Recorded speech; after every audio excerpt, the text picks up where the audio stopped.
इस वीडियो में हम विक्रय संवर्धन के बारे में डिस्कस करेंगे। ये टॉपिक कहाँ से चलता हुआ आ रहा है बेटे? जब हमने प्रवर्तन मिश्र के बारे में डिस्कस किया था।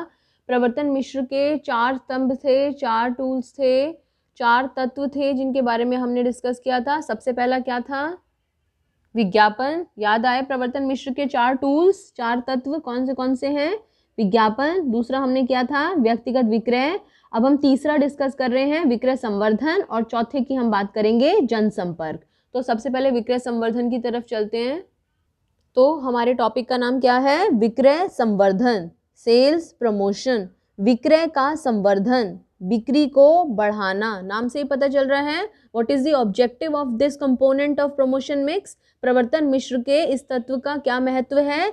क्योंकि ये बिक्री को बढ़ाने में हमारी मदद करता है। देखो, कायदे में वैसे देखा जाए तो प्रवर्तन मिश्र की जितनी भी तकनीकें हैं वो सभी बिक्री को बढ़ाने में काम करती हैं, लेकिन विक्रय संवर्धन की जो तकनीकें हैं वो अल्प अवधि में, शॉर्ट टर्म में, अभी के अभी बिक्री को बढ़ाने में हमारी मदद करती हैं। जल्दी से जल्दी कैसे हम माल निकालें, कैसे हम अपना स्टॉक क्लियर कर लें। तो क्या करती हैं कंपनीज, आपने देखा होगा अलग अलग शॉपकीपर्स अपना स्टॉक क्लियर करने के लिए, माल निकालने के लिए किन किन तकनीकों का, किन किन तरीकों का इस्तेमाल करते हैं, उन सबको हम विक्रय संवर्धन तकनीकों में लेते हैं। इसकी परिभाषा क्या है? विज्ञापन। बहुत आसान है इसकी परिभाषा। विज्ञापन, व्यक्तिगत विक्रय और प्रचार को छोड़कर, क्योंकि प्रवर्तन मिश्र की 4 घटक हैं, विज्ञापन, व्यक्तिगत विक्रय, विक्रय संवर्धन और प्रचार। तो कहता है विज्ञापन, व्यक्तिगत विक्रय और प्रचार को छोड़कर सभी बाकी जो बच जाती हैं प्रवर्तन तकनीकें, और उनका इस्तेमाल अगर अल्प अवधि में बिक्री को बढ़ाने के लिए किया जा रहा है तो उन्हें हम विक्रय संवर्धन की तकनीकों के नाम से जानते हैं। दोबारा रिपीट करेंगे, क्या है विक्रय संवर्धन? विज्ञापन, व्यक्तिगत विक्रय और प्रचार को छोड़कर वे सभी प्रवर्तन तकनीकें जो, इसको जो कर लीजिएगा, जो अल्प अवधि में बिक्री को बढ़ाने के उद्देश्य से प्रयोग की जाती हैं, विक्रय संवर्धन तकनीकें कहलाती हैं।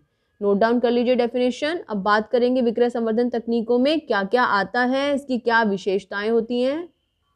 क्या क्या है विक्रय संवर्धन की विशेषताएं? सबसे पहली विशेषता कि ये प्रवर्तन की 4 तकनीकों में से एक तकनीक है। तो प्रवर्तन की टोटल कितनी तकनीकें हैं? 4। कौन कौन सी? विज्ञापन, व्यक्तिगत विक्रय, विक्रय संवर्धन और जनसंपर्क या प्रचार, हमने उनको एक साथ क्लब किया था। और दूसरी चीज ये क्या है? ये विज्ञापन, व्यक्तिगत विक्रय और प्रचार को छोड़कर इनके अलावा जो भी हम तरीका अपना रहे हैं उसको हम विक्रय संवर्धन के नाम से जानते हैं। तीसरी मेन और मोस्ट इंपॉर्टेंट बात यह है कि विक्रय संवर्धन का मुख्य उद्देश्य क्या होता है। तो बेटा, विक्रय संवर्धन का मुख्य उद्देश्य अल्प अवधि में बिक्री को बढ़ाना होता है। शॉर्ट ड्यूरेशन में, शॉर्ट टर्म में हम सेल्स को, बिक्री को कैसे बढ़ाएंगे, ये विक्रय संवर्धन का मुख्य उद्देश्य होता है।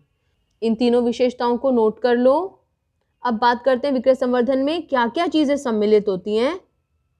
विक्रय संवर्धन की कुछ तकनीकों के कुछ एग्जाम्पल्स हैं, उदाहरण है, वो हम डिस्कस करते हैं। पहले ये हमारे सिलेबस का बहुत बड़ा पार्ट हुआ करता था जिसमें हमें इन्हें बहुत अच्छे से याद करना पड़ता था, रटना पड़ता था।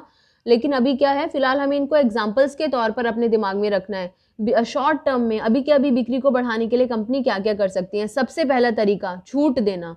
जैसे फॉर एग्जाम्पल ये न्यूज़पेपर में एक ऐड आई हुई थी तो मैंने उसमें देखा छूट देना, मतलब रुपयों में, रुपीस टर्म्स में उसमें से माइनस किया हुआ है। जैसे पॉन्ड्स की क्रीम में से 111 रुपये ऑफ किए हुए हैं उसने, जैम में से 91 रुपीज़ ऑफ किए हुए हैं। तो कुछ रुपयों की छूट देना, ये हो गया बिक्री को बढ़ाने के लिए, ताकि लोग जल्दी से जल्दी ज़्यादा से ज़्यादा सामान खरीदें।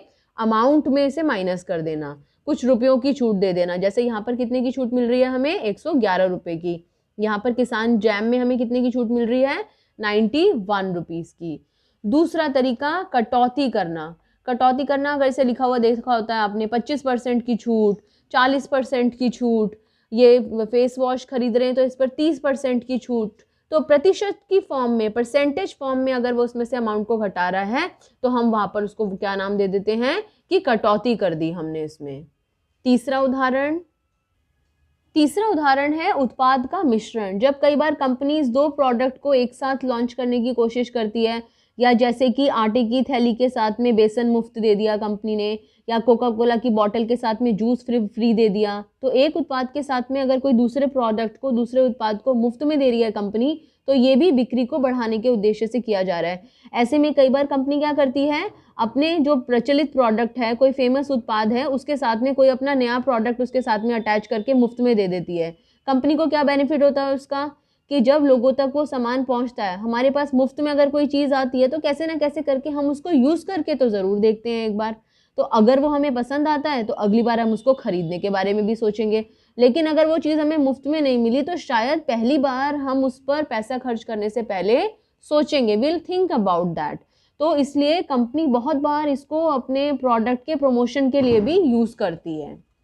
चौथा तरीका क्या हो सकता है, अतिरिक्त मात्रा उपहार स्वरूप, क्वांटिटी दे दी, जैसे कि 3 साबुन जितने के हैं उतने में ही 4 साबुन दे दिए, या फिर एक यहाँ पर लिखा हुआ है बाय 1 गेट 2 फ्री, एक प्रोडक्ट का 1 च्यवनप्राश के पैसे दो और 2 च्यवनप्राश के डिब्बे साथ में फ्री ले जाओ, यानी कि 1 च्यवनप्राश की कीमत पे आपको 2 च्यवनप्राश की वो और मिल रहा है। या फिर यहाँ पर 100 ग्राम का जो टूथपेस्ट है, कायदे में तो ये सबसे अच्छा एग्जाम्पल है अतिरिक्त मात्रा उपहार स्वरूप में, लेकिन हाँ, हम इनको भी अतिरिक्त मात्रा उपहार स्वरूप में ऐड कर सकते हैं।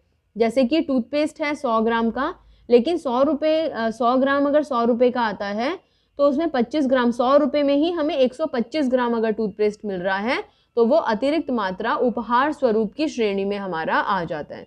सो these are the various kind of examples जो कि हम विक्रय संवर्धन की तकनीकों में ले सकते हैं। इसके अलावा कंपनीज कैशबैक करती हैं, वो हमारा आ सकता है। कंपनी कुछ प्रतियोगिताओं का आयोजन करती हैं, कॉन्टेस्ट रखती हैं कि कार्ड स्क्रैच करो और उसमें आपका सोने का सिक्का निकलेगा, आपकी गाड़ी निकल आएगी और पता नहीं क्या निकल आएगा। हमने तो कई बार स्क्रैच किया, हमारा तो हमेशा लिखा हुआ आता है बेटर लक नेक्स्ट टाइम, कि आपका अच्छा लक होएगा अगली बार। हम फिर उस सामान को खरीद के लाते हैं, फिर से बेटर लक नेक्स्ट टाइम बोलते हैं। तो क्यों लिखता है वो नेक्स्ट टाइम? क्योंकि वो क्या चाहता है कि हम उस प्रोडक्ट को दोबारा खरीदें। बहुत बार आप चिप्स के पैकेट खरीदते हैं या फन फ्लिप्स के पैकेट खरीदते हैं तो वो खाली रैपर्स मंगाते हैं और उस खाली रैपर के बदले में अगली बार खरीदने पर 5 रुपये की या 2 रुपये की छूट भी मिलती है।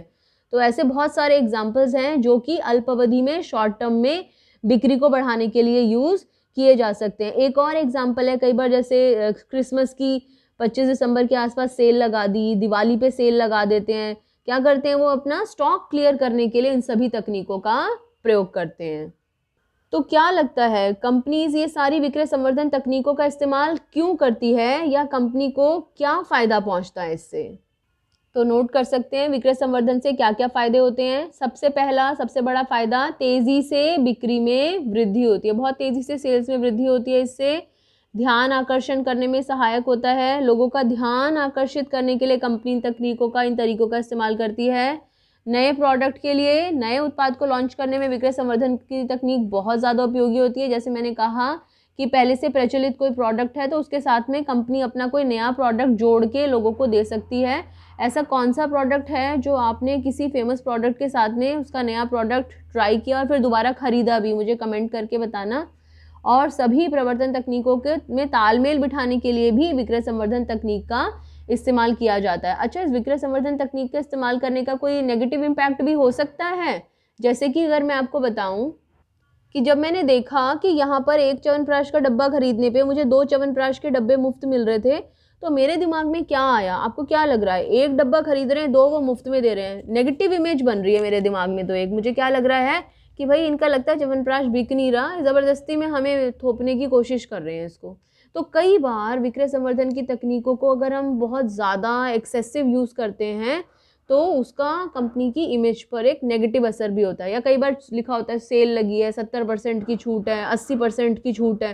क्या आता है हमारे दिमाग में, यार क्वालिटी ख़राब होगी, सामान ख़राब हो रहा होगा, इनका बिक नहीं रहा होगा, शायद इसलिए ये इतनी ज़्यादा छूट दे रहे हैं। तो विक्रय संवर्धन की तकनीकों का जो हमें इस्तेमाल करना है, उनके फ़ायदे तो बहुत हैं, लेकिन वो हमें सोच समझ के यूज़ करने चाहिए, क्योंकि कई बार वो कंपनी के लिए एक संकट का सूचक भी दिखाई दे सकते हैं। ठीक है, तो नेक्स्ट वीडियो में हम अपने प्रवर्तन तकनीकों का जो लास्ट है जनसंपर्क, उसके बारे में डिस्कस करेंगे। अभी फ़िलहाल इतना नोट कर लो। Thank you.